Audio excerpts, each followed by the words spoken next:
We know that Google is tracking us. We agree to it when we set up our phones. So we wanted to figure out what exactly Google is learning about us throughout the day. So here's what we're going to do. We have two identical phones. The only difference between these two phones is this one is in airplane mode. Both of the phones lack a SIM card, and they haven't been set up to access any Wi-Fi networks. So for all intents and purposes, these phones have no connection to a data network. We're going to keep them with us throughout the day. And while I travel around D.C., we're going to figure out just what Google is finding out about me. Our first stop, Sim's convenience store, just outside our Fox bureau, for a quick coffee. From there, we took a walk to the Capitol and took a quick walk around the Senate office buildings, and then decided to hop in a car and head around town. Hello. We're going to the Children's Hospital, please.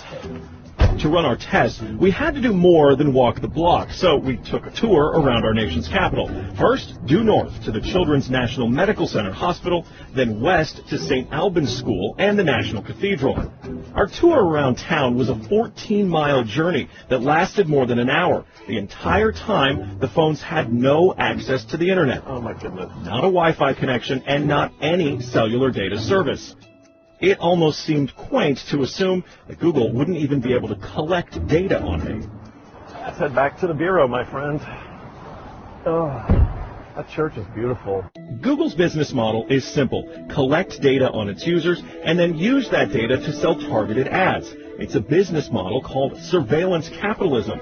But does that critical data collection work even when your phones aren't connected? So we're back here at our Fox bureau in D.C., and we've got both of our phones exactly how we left with them. The only difference, really, I snapped a couple of bad selfies at the National Cathedral.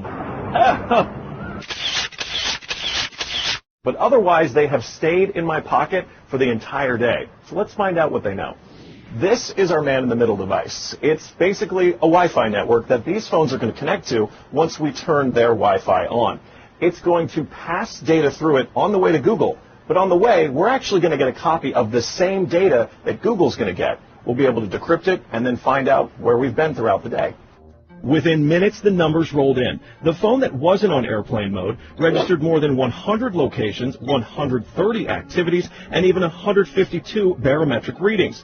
As soon as it hooked up to our Wi-Fi, it transmitted 300 kilobytes of data straight to Google.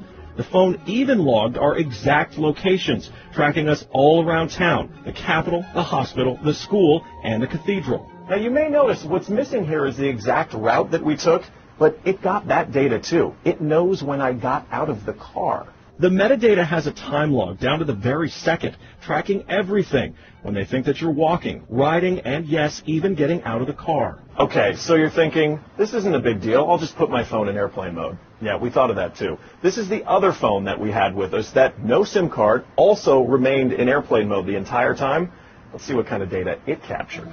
The phone with airplane mode activated actually logged more locations and activities than the other phone, and it also transferred hundreds of kilobytes of data to Google as soon as it was activated. The only thing that's missing from this map is our stop at the Children's Hospital, but it still knows we were there. There it is. Exiting vehicle, 100% accuracy.